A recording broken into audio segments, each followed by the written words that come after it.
नमस्कार, प्रणाम। अजय भोजपुरी।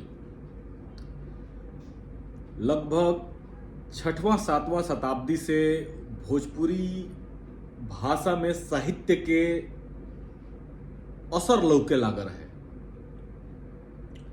ढिठाह ना बाकिर अलग अलग रचनन में भोजपुरी के प्रभाव छठवां सातवां शताब्दी से मिले लागल है।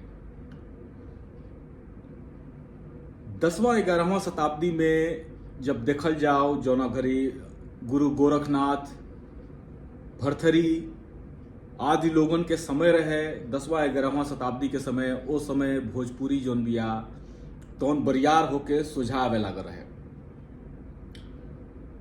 मने कहल जाओ तो साहित्य के रूप में भोजपुरी जौन बिया तौन 10वां 11वां शताब्दी में गोट होखे लागल रहे, पोढ़ होखे लागल रहे। बाकिर जब 14वां 15वां शताब्दी में कबीर के समय भोजपुरी पहुंचल, तब तो भोजपुरी के साहित्य खेले कूदे लागल रहे।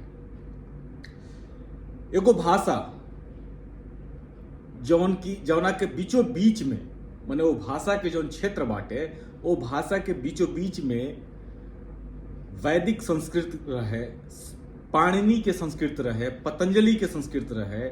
आ ओ केंद्र में, बीचों बीच में, वो भाषा के केंद्र में अलग अलग भाषा भाषी वाला लोग के आवाजाही रहे। इतना के बाद भी अब संस्कृत लेखा बरियार भाषा का हो सकत रहे प्राचीन समय में। बाकिर ये कुल के बादो एगो भाषा यदि अपना के बचा के रखले रहे तो ये अपने आप में एगो बहुत अद्भुत काम रहे। मजेदार बात बाटे कि ये भाषा के संगे ना धर्म रहे, ना शासन रहे, ना सत्ता रहे, ना राजश्रय मिला रहे, ना ये भाषा के संगे कोनो औरी यदि कहल जाओ कि समर्थन सपोर्ट तो ये भाषा के संगे नइखे लौकत। बावजूद एकरा ई भाषा जोन बिया अपना के हजारन साल से बचा के रखले बिया, अपना के हजारन साल से अपना के बरियार करके रखले बिया। तो एकरा पीछे एक ही कारण रहे, उ कि ई लोक के भाषा रहे। जी हम बात भोजपुरी के कर रहल बानी, जौना में वाचिक परंपरा के साहित्य बेसी मिलेला, लिखित साहित्य कम मिलेला। यदि प्राचीन समय के बात होके, 1000 साल 1200 साल पहले के बात होके, तो वाचिक परंपरा के उदाहरण जौन बा बहुत ज्यादा मिलेला। लिखित साहित्य जौन बा तनी कम मिलेला। बाकी समय के संगे इहो भाषा एकदम बाकी सब भाषा संगे डेग से डेग मिला के चलल। तो आज हम जौना किताब पर बात करे जा रहल बानी, ई किताब दू तरह से भोजपुरी में पहला किताब ही है। जहां तक हमरा जानकारी बटे, हमरा ये गलती के सुधारल जा सकेला। ई किताब भोजपुरी में बाल साहित्य के रूप में पहला किताब ही है, प्रकाशित किताब। बाल साहित्य तो भोजपुरी में बहुत पुरान बा। वाचिक परंपरा में तो एक से एक रचना पढ़े के मिलेला। बाकी लिखित किताब में यदि देखल जाओ तो ये पहला किताब है हमरा जाने से। और दूसर का जो कारण बाटे कि भोजपुरी में प्रकाशित पहला एकांकी संग्रह बाटे। तो ये दो तरीका से ही किताब भोजपुरी में पहला के रूप में देखल जाले। हम जो किताब के बारे में बात करे जा रहल बानी, वो किताब के नाम है तमाचा। एक किताब के लेखक हैं रसिक बिहारी ओझा निर्भीक जी। प्रकाशक जमशेदपुर भोजपुरी साहित्य परिषद, प्रकाशन वर्ष 1971। आ ई ठेहा भोजपुरी साहित्यांगन पर किताब होगा सबके पढ़े के मिल जाये। 60 पेज के किताब के निर्भीक जी अपना दोनों बेटा अभय कुमार और अजय कुमार के समर्पित किले बनी। असल में एक किताब के लिखे के पाछे जोन बा, इहे दोनों जना, दोनों निर्भीक जी के बेटा लोग, अजय जी और अभय जी ही कारण रहे लोग।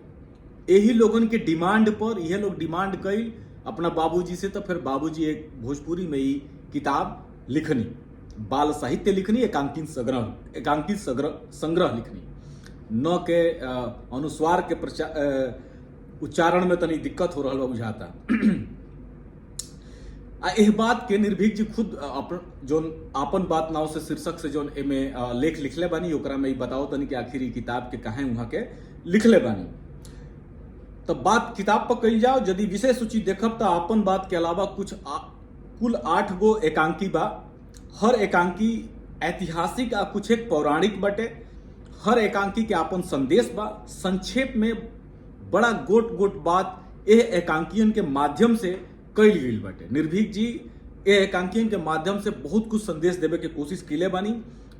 खास करके लइकाई लोगन के लइकाई वाला जोन अवस्था होला वो समय के बच्चन खातिर बहुत जरूरी किताब बिया।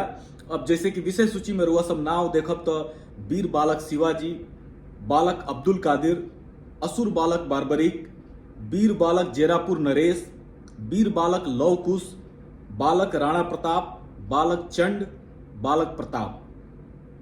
जैसे कि नाव देखत बानी ई कुल एकांकी जोन बिया तो संघर्ष, प्रेरणा, जिंदगी के सही राह पर चले के तरीका, हक, सम्मान खातिर संघर्ष आदि पर आधारित बड़ुए। ए किरदारन के ऐतिहासिक पौराणिक किरदार लोगन के रुआ सब जानत होखब। बाकी कौना तरीका से निर्भीक जी एकरा के प्रस्तुत केले बनी अपना किताब में ई बहुत खास बाटे। अब बाल साहित्य के रूप में बच्चन खातिर बहुत जरूरी किताब बिया। बाल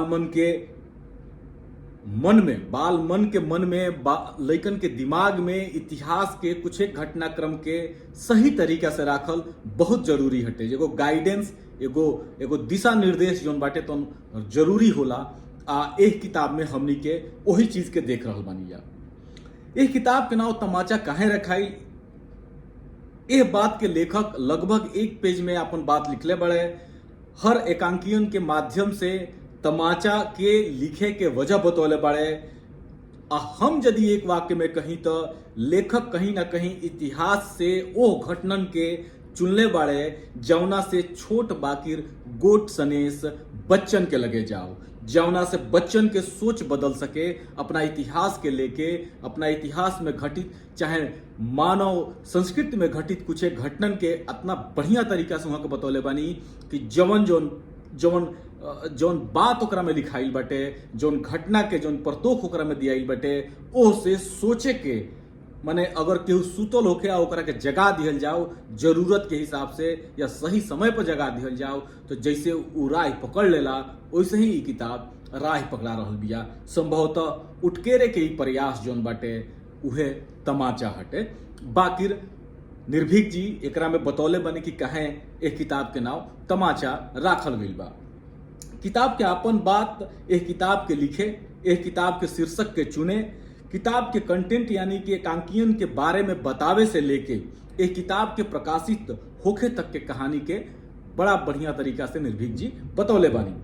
चूंकि भोजपुरी के एकांकी के वो बाल साहित्य में एकांकी के पहिल किताब ही है, ऐसे एक किताब के हर भोजपुरिया के हर साहित्यकार के जे नया पर साहित्यकार बन रहा बाटे ओकरा पढ़े के चाही। एक किताब में लिखाई एकांकियन के मैसेज जोन बाटे तो सगरे फैलावे के चाही, बच्चन के सुनावे के चाही, कहानी के रूप में, नाटक के रूप में, जैसे एकरा के सुनाई एकरा एक चीजन के सुनावे के चाही कि एक किताब के मुख्य उद्देश्य तो उहे बाटे। एह माध्यम से ई किताब जोन बिया चाहे भोजपुरी भाषा में लिखाई ई साहित्य जोन बाटे भावी पीढ़ी तक, अगला पीढ़ी तक पहुंच सकेला। आपन बात के अंत में लेखक निर्भीक जी जय भोजपुरी लिखले बानी। जय भोजपुरी असल में भोजपुरी के जय तबे हो सकेला जब हमनी के भोजपुरी में लिखाई किताबिन के पढ़ी जा, भोजपुरी में सामान्य से लेके साहित्य तक के बदकही करी जा, लिखित मौखिक बदकही करी जा, तबे भोजपुरी के जय हो सकेला। नहीं तो जय भोजपुरी के जय ना गलदोदैया थेथरई के एगो तरीका भर लौकी। एह बात के रुआ सब ध्यान दही। एगो और बात, एक किताब के अंत में रुआ सबके जमशेदपुर भोजपुरी साहित्य परिषद से एक किताब के छपे तक जौन किताब प्रकाशित भइल बड़ी सो ओकनी के बारे में जानकारी मिली तो ओहू के देख लेब सब है। ओमे से बहुत सारा किताब जौन बा तो भोजपुरी साहित्यांगन पर पढ़े के मिल जाएगी।